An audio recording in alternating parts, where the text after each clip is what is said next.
group of you a different era of history to research. And the question is, what impact did your era have on the modern world?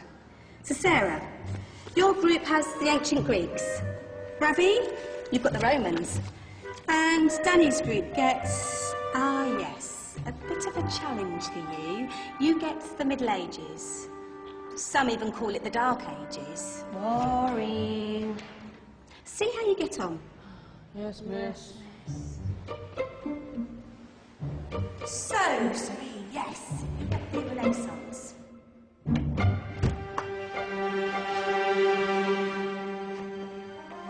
Is that the librarian? I guess so. How are the Dark Ages going to have anything to do with us? Excuse me. Sorry to bother you. What do you want? We need to find out what impact the Dark Ages had on the modern world. Never was a period of history so poorly named. Don't touch. It's priceless. And I suppose someone's been filling your head with the usual nonsense, eh? 1,000 wasted years. A black hole in history, am I right? Yeah, sort of. You see, it's always the same.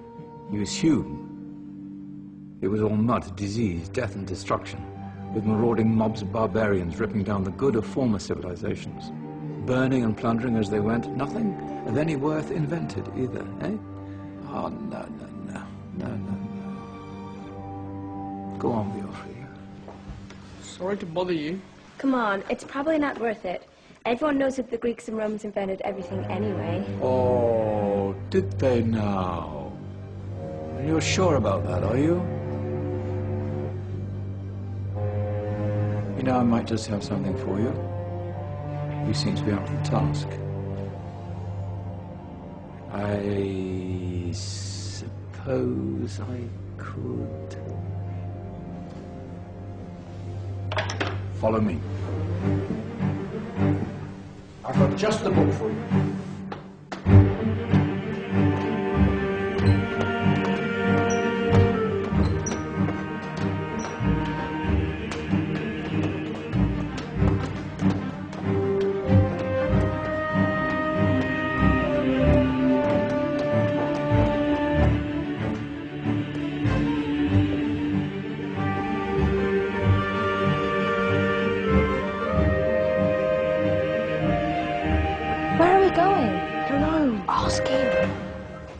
Excuse me, where are we going? From darkness into light, my young friend. From ocean onto land, there are things you should know.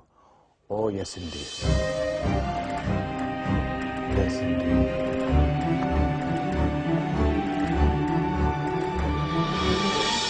Now, I know I left it around here somewhere.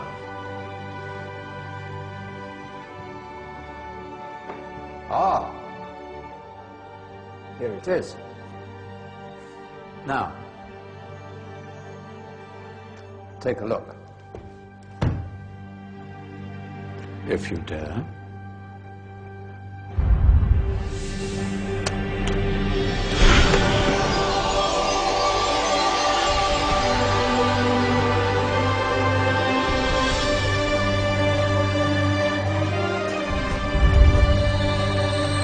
What's going on? Welcome to the Dark Ages, or as it should be known, the Golden Ages. Who are you? I am Al-Jazari, engineer and ingenious inventor. I thought you said this was the Dark Ages. It doesn't look very... dark. That's because it's all a matter of perspective, my soon-to-be illuminated friend. Of course, there are parts of the world that weren't dark at all, but in a civilization that stretched from Spain to China, the golden rays of discovery and invention shone over everything. What civilization? The Muslim civilization, my young friend. Through scholars and scientists of various faiths, some of the most important discoveries known to man were made at this time. Discoveries that drew on knowledge of the ancients, but have more connections with your modern world than you could possibly ever imagine. Like what? Well, all sorts of things. We've got to get a picture of this. I knew it was a good idea. Who are you? Allow me to introduce Ibn al-Haytham, a great scientist whose ideas led to the invention of the camera. You invented the camera? I laid the foundations for modern cameras by explaining how our eyes work. I found a way of projecting an image onto another surface through a small hole in a dark room, later called camera obscura. Think of all the things that evolved from this discovery. Cameras, cinema, all share the same principle. Cool. Look out below! Who's that? That's my good friend, Abbas ibn Farnas, who gazed up to the heavens, passionate in his belief that man could fly. Whoa. Indeed, he dared to dream about flying 1,000 years before the Wright brothers. Do you know you all take your jet-setting holidays for granted, so it only seems fair to remember Abbas ibn Farnas. stand by. I'm ready for takeoff.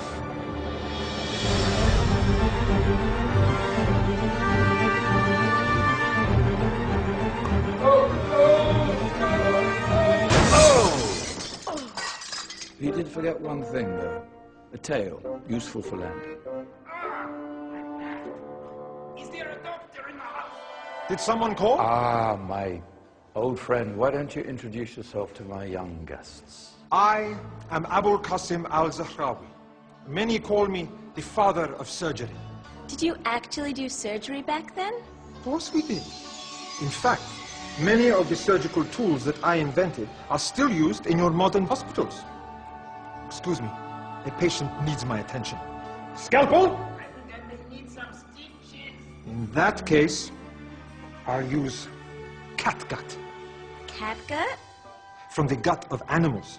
Perfect for stitching up internal wounds. Your surgeons are still using it today. Sorry, mustache.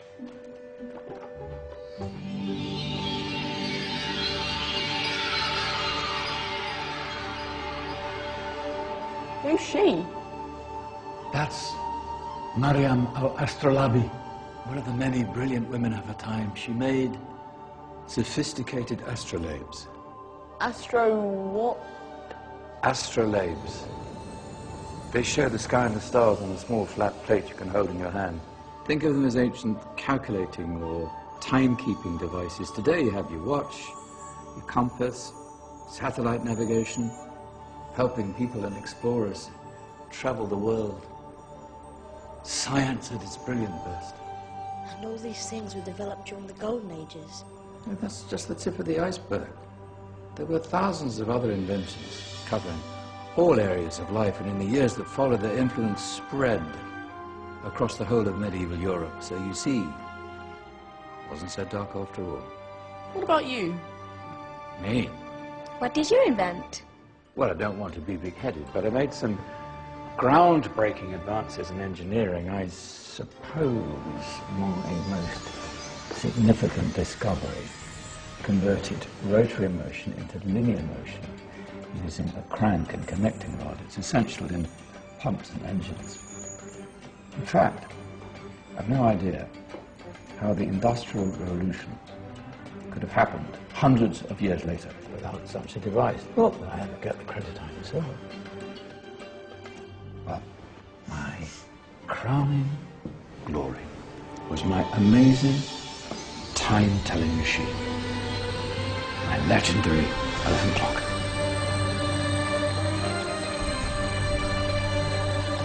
It's a clock. Yes. Dozens of components collected from different cultures around the world. Indian, Greek, Arabian, Egyptian, Chinese. Wow. A United Nations clock. That is pretty cool. Does it actually tell the time? Well, yes, of course. If it wasn't for me, thousands of people would be late for everything. Speaking of time, we better get you back. And remember, Spread the word. This is a golden age, and I've only shown you a tiny part of this wondrous time. There are countless other scientists and inventions directly connected to your modern world. You're just going to have to find out for yourselves. No, wait.